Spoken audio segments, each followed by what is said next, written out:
And now I'd like to welcome you to today's webinar on leadership and development, mastering positive assertiveness. I'm going to pass things over to our presenter today. He is executive leadership coach and professional development consultant, Mr. Brian Ackles. Brian, you now have the floor. Thank you very much, Kelly. It's a pleasure to be able to spend some time with you all this morning and talk about one of my favorite subjects, which is talking about being positive and being positively assertive.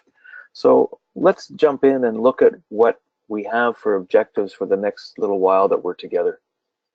So by the end of this webinar, I've got three things that I would like you to be able to take away with this. One is to be able to define what assertiveness is, recognize how communication links and how it's sort of pivotal and key to assertiveness. And lastly, how to apply some strategies and tactics to deal with difficult situations and people using the tools and using communication and assertiveness ideas. So let's jump in. What do we mean by assertiveness? So what is being assertive? So an assertive person is confident. They're direct when they're dealing with other people. And this is very key. When you're talking to somebody and you're entering into a conversation with somebody, you're to the point. If you're assertive, you're clear, and you're confident about what you're saying. Assertive communications is about promoting fairness and equality in your interactions. So it's based on having a positive sense of self-respect and also a sense of respect for other people. Again, it's about communication and it's about respect. Being assertive is about having direct communication of your needs, your wants, and your opinions, and being clear about it, but not in a way that is punishing or threatening, or not in a way that puts other people down. Okay? And again, it's being confident, direct, and fair and respectful. So assertive behavior, it's your ability to stand up for your legitimate rights. And your legitimate rights don't violate the rights of others. And it's not about being fearful. Right? Assertive behavior is also situationally specific. So different kinds of behavior can be used in different situations. So if you're in a work situation, if you're in a meeting and you're presenting, your behavior will be different potentially than if you're in a one-on-one situation dealing with a disruptive staff member. It may be different. Assertive behavior will certainly be different if you're dealing with a child or dealing with a friend in a social situation. All of these are very situationally specific ways of being assertive. So when we talk about assertiveness, really it's about how you communicate, and really this is how people see you as assertive or not. So let's talk about the four basic styles of communication: passive, aggressive, the combination of passive aggressive, and assertive communication style. Now we'll talk about these four in a bit more detail coming forward. Everybody has a unique communication style, and that's based on a number of factors. It's one, what we're born with, how our brain is actually wired. It's based on our background, our education, our family structure, our cultural influences, the societies that we live in. That all affects how we communicate, and it all builds our communication style, if you will. The thing about communication is, because a large portion of this is a learned behavior, and I'll stress that it's a learned behavior, we can change and we can become better at communicating as we gain a greater understanding of what our own communication style is, and also gain an understanding of how to recognize the communication style of somebody else. So once you begin to recognize the style of somebody else, you can also recognize how your style may be contributing to a successful conversation, or maybe it's contributing to an unsuccessful conversation, and you can adapt your style as needs be. So you can accommodate others more effectively and modify your style depending on the situation that you're in. And this goes back to assertiveness being situationally dependent. And again, it all links back to communication. So let's walk through these. So let's talk about the passive person and passive communication styles. So we all have met or deal with passive people in our lives. People who avoid expressing their opinions, people who avoid expressing their feelings. They avoid protecting their own rights. They avoid, they don't worry about their own needs, or they avoid even trying to meet their own needs.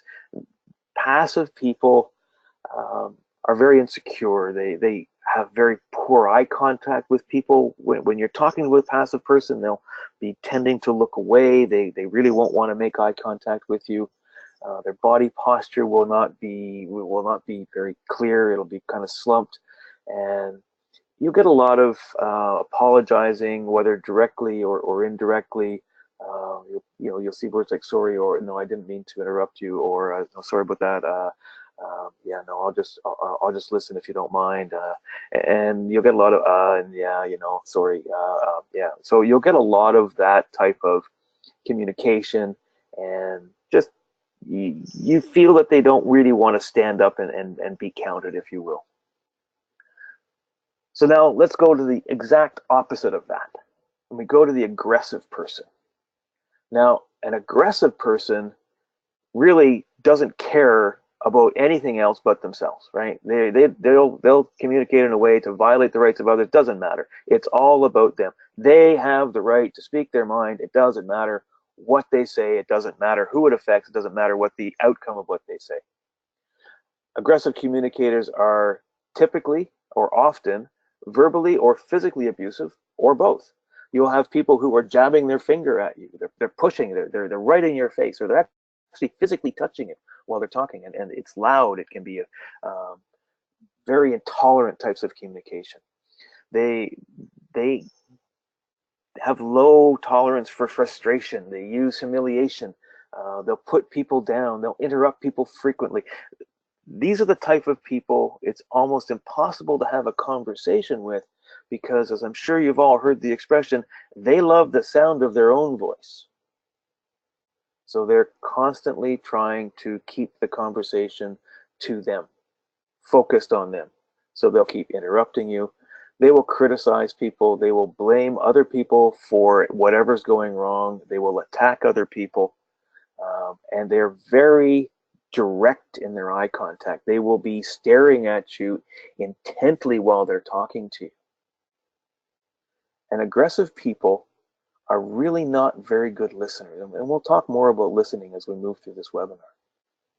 So we've all dealt with aggressive people. We see examples of aggressive people in the media pretty much every day.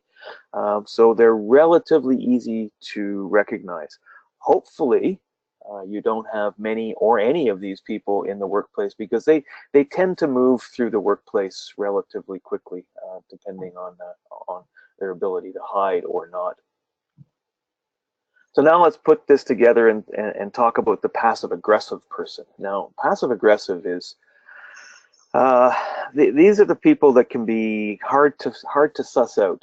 They use a style which may appear to be passive on the surface, but they're really hiding anger, and there's something going on inside them that really is angry and frustrating, and they're hiding it behind a facade of passivity, if you will.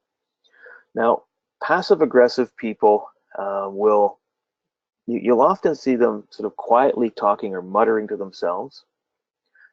They have a tendency to try and sabotage and sort of use guerrilla communication tactics. They won't get in your face in terms of trying to communicate if they're having a problem. They will find different ways to get their point across rather than directly communicating with you. And this is typical of a passive aggressive style of communication. And then we get to the assertive style of communication. So if you're an assertive person, and if you have an assertive style of communication, First of all, assertive people feel connected with other people. They truly care about the people that they work with, and they feel an emotional connection. They feel that they know them, they're part of their lives. Assertive people make statements of needs and feelings clearly. And we'll go back to that first definition of assertiveness. It's about clear and direct communication. But those statements are made appropriately and they're made respectfully. And that's very important. So an aggressive person is telling you exactly what they want, and they're telling you exactly when they want it, and they don't care if you want to give it to them or not. Now, an assertive person is talking about what they need, why they're feeling the way they're feeling. They're asking your opinion. They're making sure that they're respecting your boundaries and they're respecting the way that you communicate. Assertive people generally feel that they're in control of themselves. They can manage their emotions. They can manage their tones of voice. And assertive people are good listeners, and they maintain good eye contact. So assertive people really have a high degree of emotional intelligence as well. They understand the triggers. They understand what makes them feel the way that they feel, and they can manage their emotions. And they can manage this as they're talking to people. And assertive communication and assertive people create a respectful environment. They do not allow other people to abuse them, and they don't allow other people to manipulate them in a conversation. So they will stop people saying, I'm sorry, I don't feel that you're being very respectful. I feel that you're actually abusing what you're saying, you're abusing me with what you're saying. They're very clear on that. But it's raised in a way which is respectful. I'm not talking about being polite and being wishy-washy, but it's about respect. Okay, so now we've got these four styles. We've got the passive aggressive, and assertive communication styles. And all of these have a component of listening to them. So let's talk a little bit about listening and hearing, because we all know that there is a difference. We hear sounds all the time, right? We hear background noise, we hear sounds in the office, we hear things. But listening is a conscious choice. Now, I know we've all been told this over and over again, is listening is something that you choose to do. And it is, again, a conscious choice. So active listening is always a choice about how you're listening to what somebody says. Now, the thing about truly listening to people is that to listen to someone requires concentration. So you have to have the ability to focus on what somebody is saying, how they're saying it, the intonation, the tone. If you're face to face, you're looking at the body language as well, and we'll talk more about that. Right? You're concentrating on the sentences, you're concentrating on the words, the stories that people are telling you, and you're concentrating on what that person is saying. You're not just hearing the words, you're listening to the undertones, you're listening to the context of what they're saying and how they're saying it. Now, one of the things about active listening is that means you're not planning your response while the other person is speaking. And this is really, really important, because we all do this. And it's part of, I think, how we're generally wired. Somebody starts to speak, and we're concentrating and we're listening to them. And as they're speaking, some part of our brain starts to say, well, we should probably figure out what we're going to say after they finish speaking. Now, that distracts you from being an active listener. So one of the key things you can do is, when somebody stops talking and you've been listening to them, take a moment, and it can be a very brief moment, just to assimilate what they've said and then respond back. And you can take a pause. There's nothing wrong with pausing in a conversation to just to absorb what somebody has said, to make sure that you understand what they've said. So, thinking about listening and thinking about communications. So, as you're going through this active listening exercise, you're also looking at communications and understanding the dimensions of which the communication is taking place. So why is this person talking to me now? Why is this person communicating with me now? And dimension of communication can be, applied to both spoken communication and to written communication. So the length of the message, how long is this person talking to me, or how long is the email that they're sending to me? I have had the fortune or misfortune, I suppose, to work closely with people who would write 3- and 4-page emails, very detailed, lots and lots and lots of information in them, with the key point typically buried somewhere in the middle of the email that you might or might not necessarily see. So that can tell you something about how they're communicating. The words that are chosen when people are communicating with you, is it a very formal communication? Um, Mr. Ackles, I've brought you into my office today to talk to you about a very serious matter. That might give you an indication that it's going to be a pretty formal discussion. Is it full of slang? Is it very casual? Is it more sort of roll with the punches types of communication? What about the pace, the volume? How are people talking to you? How loud are they getting? Are they speaking really, really quickly?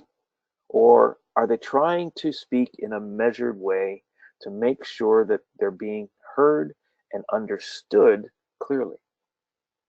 And we all, again, and I'm as guilty of it as anybody else, and I try and make sure I try and slow down my speech, but we're all guilty of speeding up our conversations and speeding up our words. We need to take a moment just to slow down and make sure that we're being understood, particularly as we're in a more and more and more multicultural environment where we're dealing with a lot of people whose first language may or may not be English. So speaking clearly, speaking at a reasonable pace, gives people a better chance to understand what you're actually saying. Think about the pauses and hesitations in communication. How do they enhance a message? So if you're stopping for a second, if you're pausing, if you're hesitating during the message, and a pause and a hesitation is different. A pause is very purposeful. A hesitation can be, I'm not quite sure what I'm going to say next. Now, what about the nonverbal cues? And this is the body language. So we talked about passive people who don't make eye contact. They have more of a slouched body posture. Aggressive people who are very much in your face. What about their facial expressions? Are they angry? What do they tell me about the message? So all of these things are dimensions of communication that, although it seems like a lot, we process this, all of this information, we process this in a split second. The length of communication, we don't process in a split second. That tends to go on and on and on. But you processing why they're talking to you, how they're talking to you, the volume, the pace, the pauses, hesitation, cues. All of this, you're evaluating this as you're actively listening to somebody. So when people are asked, when you're actively listening and you're thinking about just concentrating on what people are saying, and you get to the end, that person stops speaking. Now, there's certain things you can do as an active listener to make sure that you've understood exactly what was being said, and that's using different types of questions. So, open questions. So, can you tell me what you think about whatever? And that's a very open question. Clarifying questions. So, if I heard you correctly, what I think you mean is, and you're asking them to clarify, you're repeating back what they've said to clarify, to make sure that you've got it right. Or close questions. So, your position is that we should do this. That's a very closed question. It requires a yes or a no. So you can use these types of questioning techniques to get more information. And that also helps you form a response to what people are saying, and it enters into a dialogue with people, and it shows people that you have been actively listening and paying attention to what they've been saying. Now, if people have come to you and said, I really need to talk to you about something, and then you turn around and you prove to them that you're paying attention by actively listening, you're showing a great deal of respect to that person, because they've come to you to ask to communicate, to talk to you about something, and you've agreed, and not only have you agreed, but you've proved to them that you are interested in what they're saying, and you are taking the time to truly listen to what they're saying.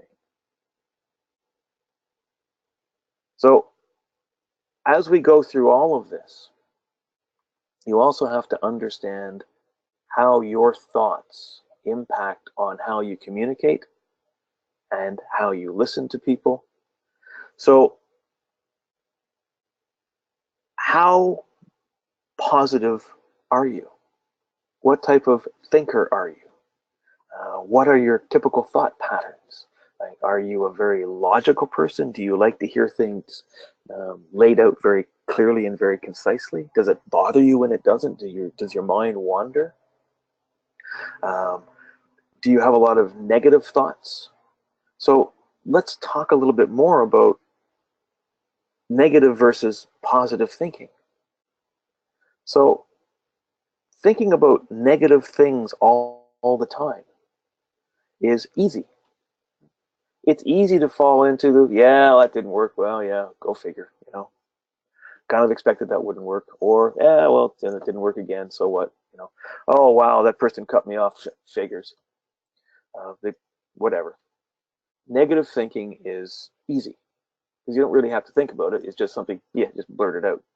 But positive thinking, and this is, the research in neuroscience proves this, it takes more effort to think positive thoughts.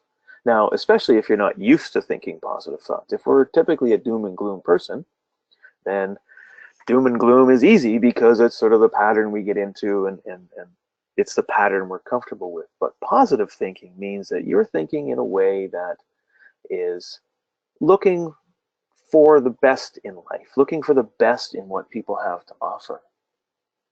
So you create a positive self-talk if you're new to positive thinking. Think about things that make you happy. Think about things about yourself which are great. So there's some examples here. I'm a mother, a father, a brother, a sister, an uncle, an aunt, and I feel fulfilled in this role. I'm an uncle to 3 nephews and 1 niece. I don't get to see them very often, but when I do see them, I'm happy being an uncle. I don't have any children, and my wife and I don't have kids, but I live for my nieces and nephews, and they're all young adults now, and it's great fun because they're wonderful human beings. When I do something I love, it really, really energizes me. My wife and I spend a lot of time sailing. We actually live on a sailboat, and our passion is getting out on the water. We were out this past weekend, and we had an absolutely beautiful weekend. We spent 2 days away, and it felt almost like a week. As we came back, we were truly energized. I have a great career. It's very challenging and it's very fulfilling. I have a full-time role, a full-time director's role in a public safety organization, and I have my consulting work on the side, such as doing work like this. And I find it all very fulfilling. I'm worthwhile simply because I breathe and I feel. I practice Tai Chi, and I love that.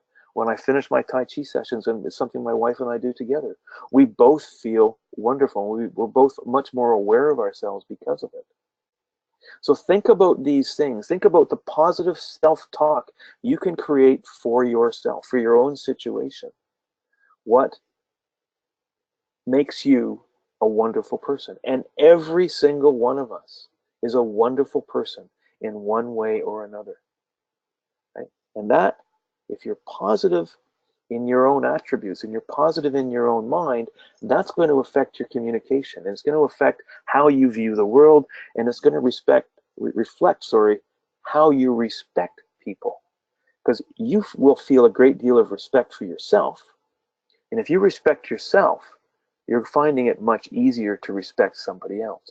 And this again becomes part of being positively assertive. So we mentioned in communication, nonverbal communication is extraordinarily important.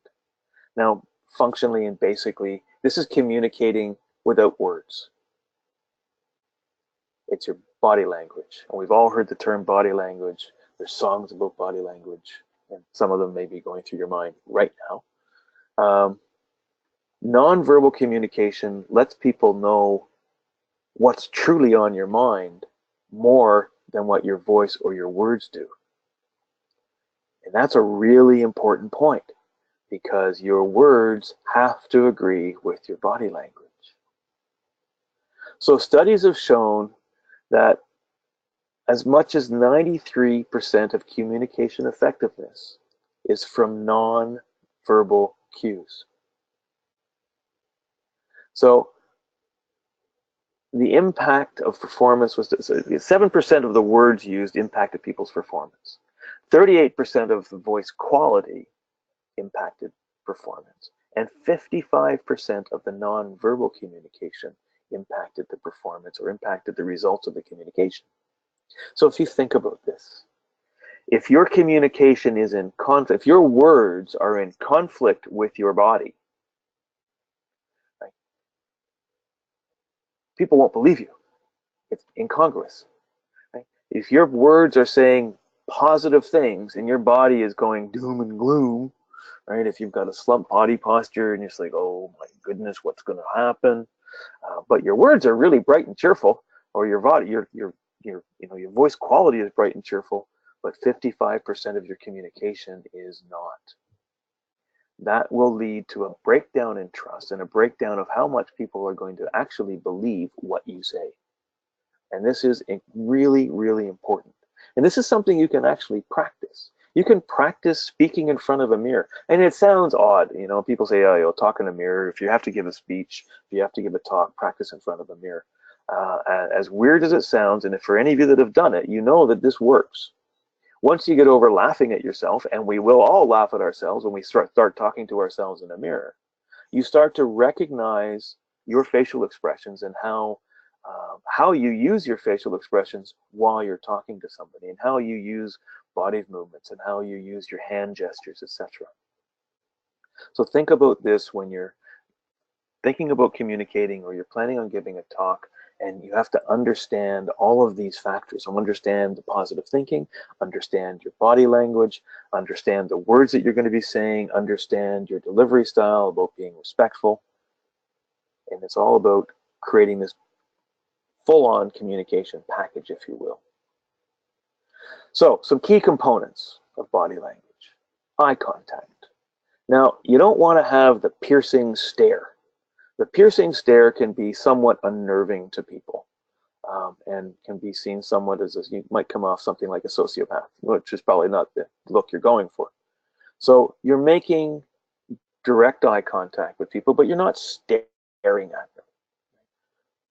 You're also not just constantly looking away, but you're making sure people understand that you see them. Your posture. If you're sitting, sit comfortably. Don't slouch. You don't want to sit too rigidly. You don't want to be sitting there, with your shoulders back, chest out, just really, really tense. You want to be comfortable, and you want to. That should portray to somebody else that you are comfortable as well. If you're standing, again, stand comfortably. Whatever comfort is for you, and not everybody stands the same way. But again, avoid slouch. You're thinking about good posture. So thinking about standing up straight, standing with your head square, being able to make good eye contact with people. And think about the movement that you're doing with your body. Now, you can't see me. I'm sitting comfortably actually on my boat for this webinar. I use a lot of hand movements when I talk, and I'm quite conscious of that. And I'm using a lot of hand movements as I'm talking to you now. the movements that I make, I feel enhance the communication that I'm giving. Now, that's when I'm face to face with you. The problem is I can't really shut it off if I'm not face to face with you, which is why I'm still using my hands a lot while I talk to you on a webinar. But you also need to be very conscious of this, conscious of your facial expressions, conscious of the gestures that you're using need to reinforce the messages, the verbal messages that you're giving. And you don't want to do this too much. You don't want to be flapping your arms around like you're a crazy person. You don't want to be, jerking your head around and looking at everybody and not understanding, not making eye contact with one person. You're using appropriate expressions. You're using appropriate body movements. And these are very key components of body language. And again, like we said right at the beginning, this is all stuff you can practice, and this is all learned behavior. So you can learn to be better at controlling your body language. You can learn to be better at communicating, and you can learn about positive assertiveness. Now, we all have also heard about first impressions. This is nothing new to anybody. First impressions truly, truly count. We've all been in job interviews, and we all know, and if we've ever interviewed somebody, and most of us probably have, that we make a decision about people or we make an evaluation about people in the first moments that we see them. So we make an first impression about somebody when we meet them, and in turn, they make the same to us. People make judgments about others all the time based on how you present. And it's not just about your clothing, it's not just about you, but it's how your total package presents. So if you show up to a job interview for a white collar job, and you are looking at a senior role, so you're going to be dealing with people, dealing with management, dealing with customers, and you're not confident, and your body posture shows that you're not confident. Your voice drops a little bit. You're speaking a bit more sort of monotoned. You're not really positive and clear in your communications, right? You're not presenting a face that you're here because you're good at the job. You're here because you know that you can help this organization be successful. That's the impression you're trying to make. So that your whole body has to give that impression. It's the way you look, it's the way you're groomed, it's the way you're dressed, it's the way you present. All of these things are important because, like it or not, first impressions count, and we don't, or rarely, get a second chance. Now,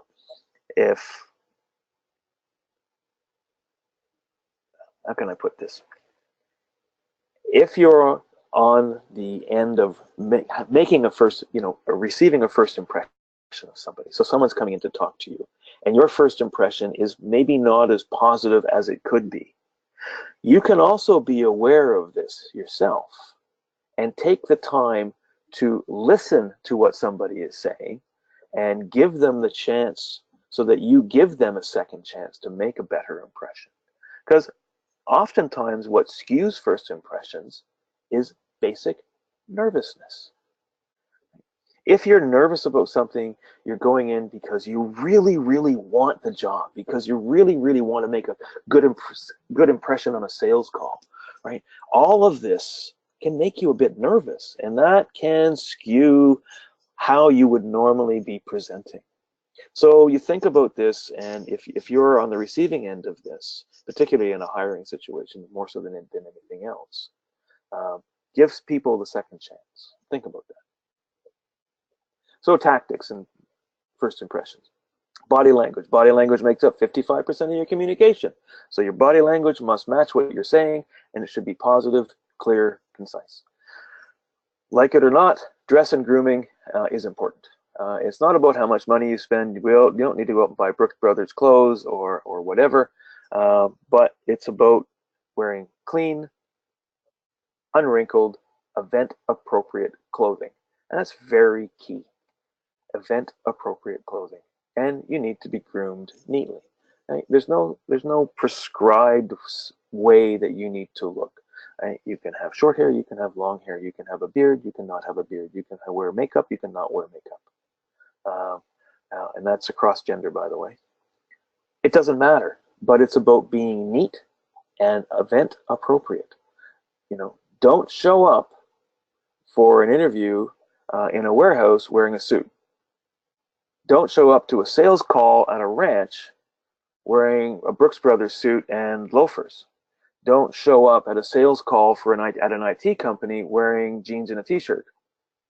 That type of idea. You all get this idea. Your handshake. There's been a lot said about handshakes, right? Some people, there's that crushing, bone-crushing handshake, which is you just walk away and go, my God, do I have a hand left? You want a handshake which is firm, right? Not weak and not one that's going to cause pain, right? You want a handshake that says, yes, I acknowledge your presence. Thank you very much. It's a real pleasure to meet you. Now, also understand when handshakes are inappropriate. Some people will pull their hand back and say, no, I don't shake hands. And in today's day and age, perfectly understandable. People are, it's just the way it is. One of the reasons for this, and I get this in my office all the time, is that people aren't feeling well. There's a lot of sickness going around, a lot of colds, flu season, etc. So they'll say, no, fist bump, right? They'll do a fist bump. Now, whether that's appropriate in a formal sales call, maybe not, but understand that handshakes can be optional. So, but if you do shake somebody's hand, a firm grip. Nothing hard, nothing soft, right? Something that says, yes, I acknowledge that you're there. And again, back to this idea of a mirror and body movement. You can also get a friend to help you. This is where you'll find out who your true friends are, the ones that aren't going to laugh uproariously at you.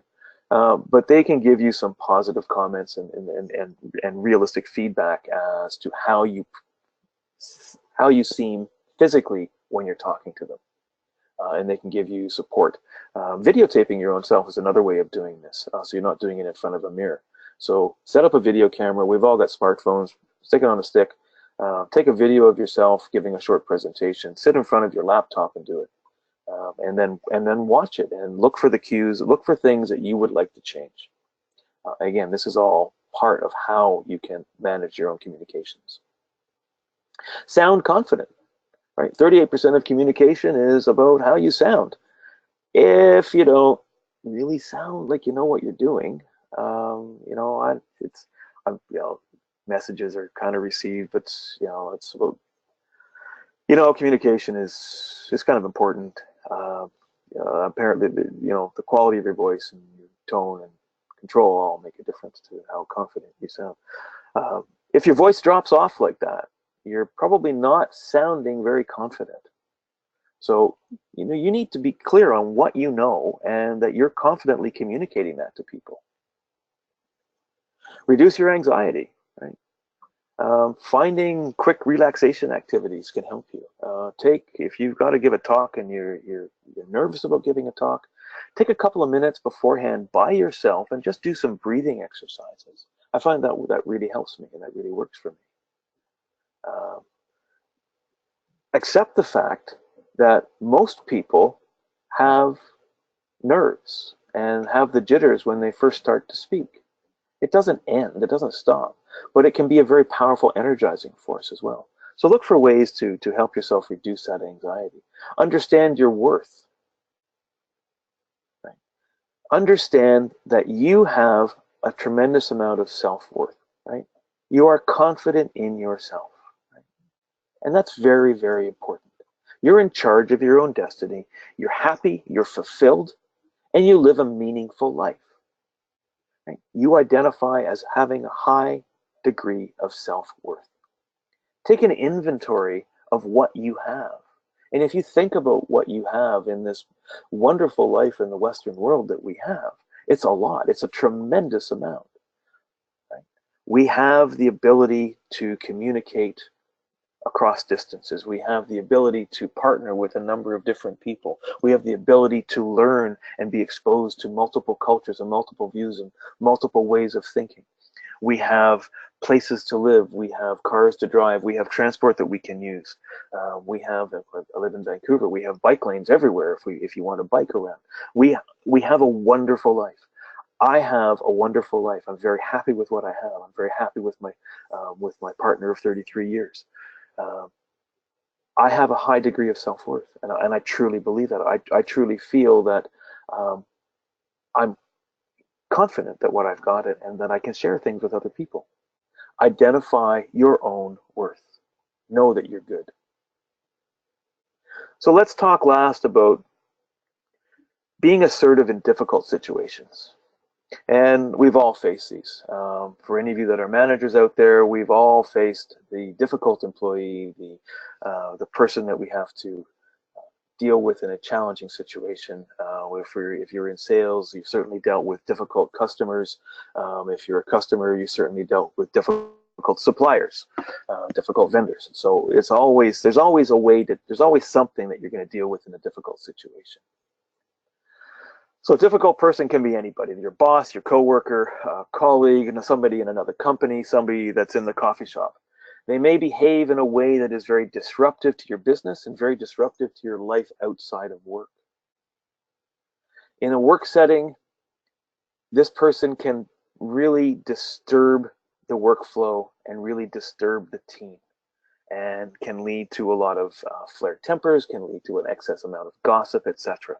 And this is the person that will take a team, which is maybe a pretty high functioning team, and almost destroy it for whatever reason, right? And the thing is, you need to get to the bottom line of why that's happening, because you can't afford to have people disrupting work, because difficult situations and people that disrupt work cost organizations money, and they cost organizations time, they cost organizations reputation. So all of this, suffice it to say, is that we have many different areas where we can find that we have to deal with difficult people, and we have to learn to deal with it. We can't ignore it. It doesn't go away. So sometimes we sort of inherently or innately try to apply some coping filters. So we remove all the positive things about that person. Oh, they were the worst person I ever hired. It was the worst thing I ever did. We build consensus about, do you think, is it just me, or is that person really not very smart? We did they really do something that stupid? Why do you think someone would ever do something like that? If you hear those words coming out of your mouth and you hear them coming out of other people's mouths, they're building some way to defame somebody else. You're explaining a person to somebody else in very negative terms. You're also letting your anger drive you. And anger is something which kind of removes the filters when you're having a conversation with somebody. So anger can be a very dangerous thing to have and to use when you're dealing with difficult people. You need to remove the anger from the situation. So dealing with the difficult people, you need to find ways to build rapport and to build trust. Right? You need to find some way that you find something in common with this person, so that you've got some foundation to work with. So you're looking for something that they do, something that you share in common from your workplace, from your lives, etc. You're trying to find something, there's a core common ground to help you build a foundation of trust on. And this is important. So once you find that, and once you find that you've got something in common there, you've got some core trust there, you start looking for ways of gathering the facts. And again, you're now trying to find out what's going on. So you're actively listening, and all the tools, and we talked about active listening. When somebody's talking, ask their permission to take some notes. And asking their permission is really important, because a couple of things. So you, as an assertive person, you're respectful and you're communicating respectfully. So you're being very direct in your communications, and you're directly asking somebody, I want your permission to take notes. Now, it may mean that what you're really saying is, it may mean that I might not be looking at you all the time because I'm taking notes, but I am actively listening, and this is important enough that I want to write it down. It may be that you have to enter into a written communication with this person because it just doesn't work face to face. And this can be a very powerful tool to diffuse a situation when something is very highly confrontational, very negative or very emotional with people. So write down sort of the opening parts of the communication, uh, state the facts as you know them, and then part of that might be to suggest moving forward that you sit down face to face and talk through the situation. So these are some of the tactics you can use to help further communications with difficult people. And it's, again, as an assertive person, you're using all of your assertive skills to deal with this. Respect, trust, direct communication, good communication skills, you're utilizing your good body language skills. All of this comes together. So you're using the best practices, right? We understand in our conversation who we're talking to. We try and understand their communication style. We look at whether they like to communicate visually, whether they're good listeners, whether they want to be standing up while they talk to you, sort of very kinesthetic style of communication. And there's a lot more about communication style that we're not going to get into here, but and there's a lot more you can learn about it. But the more you learn about communication styles and how to recognize other people's styles and your own style, the more you can adapt your communication style to complement that other person's. And it's you who needs to adapt to somebody else. Don't ever assume it's going to be the other way around. And understand your body language again, and eye movements and all that good stuff that we've been talking about. So, last words on this. An assertive person is confident and they're direct in dealing with others. Everybody, and I mean everybody, can become better at communicating with a greater understanding of their own style and the style of others. You can learn to accommodate and modify your style. You can leverage your body language for full communication. And make the best first impressions you can by looking, sounding, and finally being confident. And with that, I will say thank you very much. And I've thoroughly enjoyed this talk. So if you've got any questions, please let me know. Thank you so much, Brian. And thanks again, everyone, for joining us. If you guys have any questions, feel free to type those in the chat now, and we will address those over audio. Want to remind everyone that this is just a small portion of what's available through our New Horizons classroom and online course curriculum. So please visit our website at newhorizons.com. For more information regarding this course, you can click on our Center for Leadership Development. For more information on this course and other courses just like it. So Brian, we did have a question, and it was regarding the asking questions. So the active listeners who use specific questioning techniques, they wanted to know if you could give examples once again of the 3 types of questions to use. Sure. Open questions. So open questions is, what do you think about XXX? Right. So that's, you're asking someone to provide a response, but it's not a specific response. So you're asking their opinion on something. That's a very open question. Now, a clarifying question would be, you've been listening to the person and you've heard what they've said, and you think you understand, so you paraphrase it back to them. So what I think you're saying is that you believe, or whatever it is, that you believe XXX.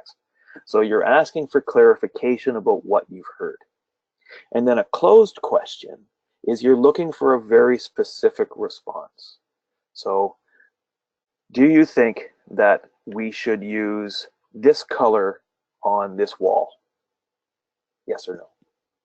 Right, so you're looking for a very specific response, and that's what a closed question is. Okay, great. Hopefully that helps. Yeah, I think you answered a couple questions in that one, so that's great. Okay, so this is a question for you. Can you describe the last difficult conversation you had and how you handled it?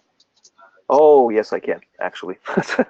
I have an employee working for me who was, prior to me taking over this team of people, was put on a form of probation within our organization.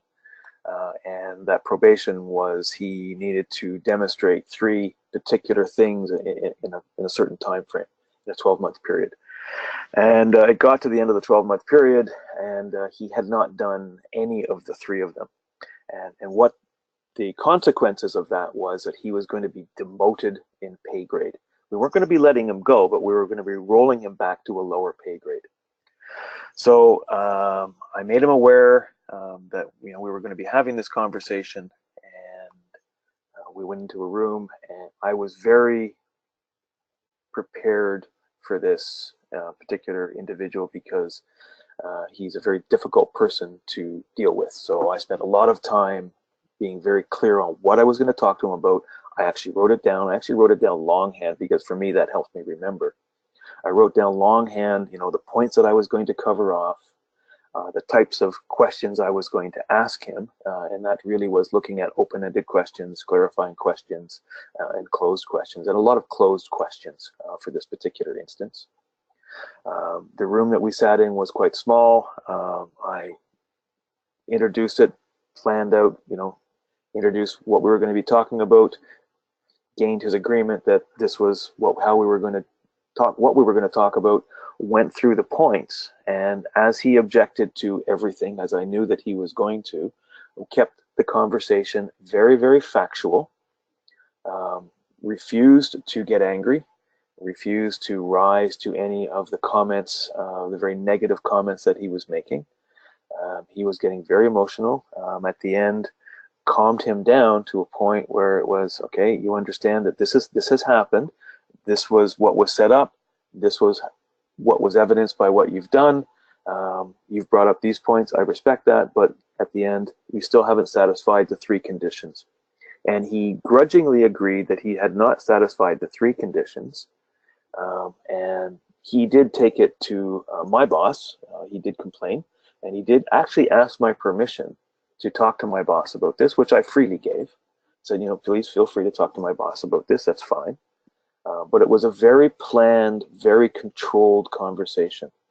And it really had to be because this individual is was very emotional, and he can be very difficult to deal with. All right. Thanks for sharing that, Brian. The next question we have is, hold on, sorry, I just lost it. We have a few coming through right now.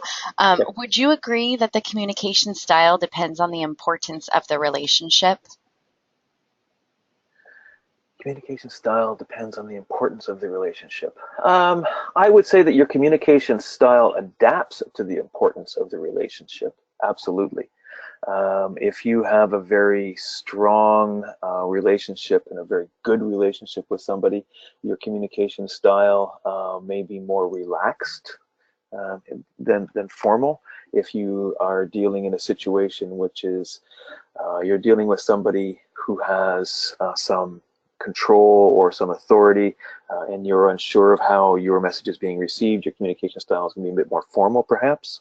So, yeah, I would say that it would be more situationally dependent than not. Yeah.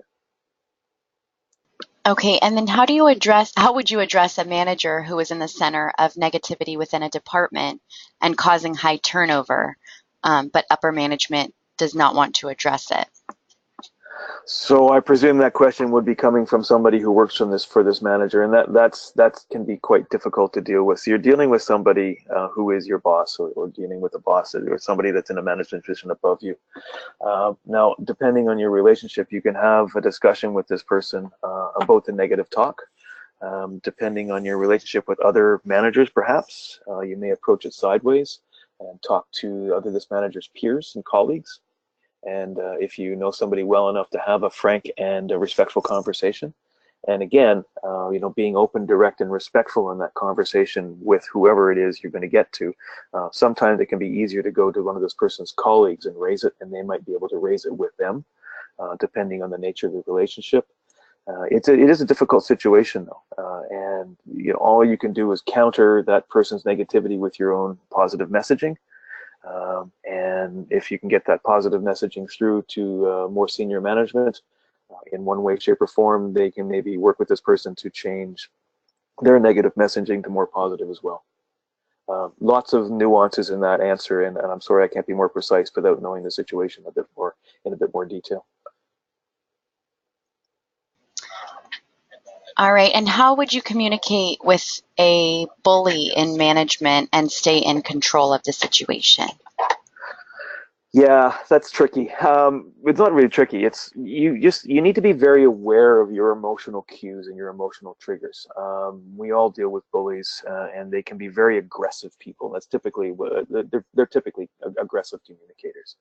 So, as an assertive person dealing with an aggressive communicator, you're taking the high road. You're being very clear and you're being very direct. You're being, if someone is bullying you, you're very clear to say, I feel that you're bullying me in this situation. I don't appreciate the way that you're speaking to me. I don't appreciate the implications of what you just said. Here's what I heard. Is that what you mean? You can turn it around by starting to ask them clarifying questions as well. But you need to maintain control of your own emotions, and you need to be very sure that you're staying on the message that you want to give to this person, and that you don't allow them to take control of the conversation and turn it into something negative. You need to take it positive, you need to be respectful, but you also need to be clear, and stand up for your own needs and your own desires. All right. And then this next person says that gender seems to play a factor with some people and their communication style. Do you have any side notes that can be added with that in mind? Ooh, yeah. No. The easy answer is no, but I'll take the hard answer. So you're absolutely right. This person's absolutely right. Gender does play and still does play a role in communication. Unfortunately, it shouldn't, and we should all be striving very hard to make sure that it doesn't play a role in communication. And I think that if you're a witness to communication which has a gender bias, you should be able to call that out respectfully. It's something that we need to be very aware of, and it's something that we all need to combat. And that can be, gender-based disparity on both sides, but typically it is more towards women. And it's unfortunate, but we need to address it, and we need to call it out, and we need to fix it. All right. And this person is they're self-employed and they want to know if these suggestions will work with customers as well as coworkers. Oh, absolutely. Probably more for self-employed, because you're really dealing. You're the be-all and end-all of your own business. You're the salesperson. You're the developer. You're the account manager. Your customer relations. Your marketing. Everything. So absolutely, yeah. Being an assertive person, self-employed, is critical to success. Absolutely. Having been self-employed for years, I can say that with a lot of confidence. All right. And then this will be our final question. We actually have a few questions on this same topic, but when you find yourself in a situation in which you have to work with someone who has a somewhat aggressive communication style, where they stop people from talking, interrupt, and are so direct that they sometimes make people uncomfortable in group situations, what would you suggest? What are some of the things you'd suggest? We had a few questions on this. Okay, this happens a lot, and one of the things that I found for myself that works very well is I will actually stop that person from talking and say, "Excuse me, just hang on a second. I believe Bill or Jill or Joanne has a question or has a comment over here," and I will stop that person from talking and take control away from them and give it to the person who you feel is being bullied, who is being the target of aggressive conversation.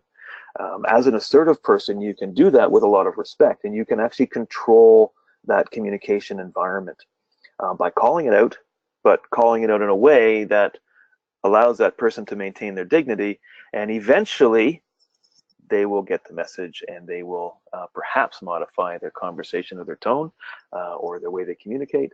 And also, you can take the opportunity, if you can, to get them one-on-one and have a discussion about communication style and aggressive communication style versus assertive communication style, because they may truly feel that they're being assertive by being aggressive. So it can be a learning experience for them as well. All right, great. Thank you so much, Brian. That's going to wrap up today's webinar session. Wanted to let you all know, as a reminder, I will send you all the recording link to review today's session, as well as the PowerPoint presentation, so you can review anything you may have missed. Also want to point everyone to our website at newhorizons.com. If you click on our Center for Leadership and Development there, you will see information on our Mastering Positive Assertiveness 2-day course. And that's where you'll find all information on that, as well as how to register and sign up for the class, which I hope you will all do. So thank you again so much, Brian. Really appreciate you joining us. My absolute pleasure. All right, and thanks everyone. That will conclude today's session. You may now log off.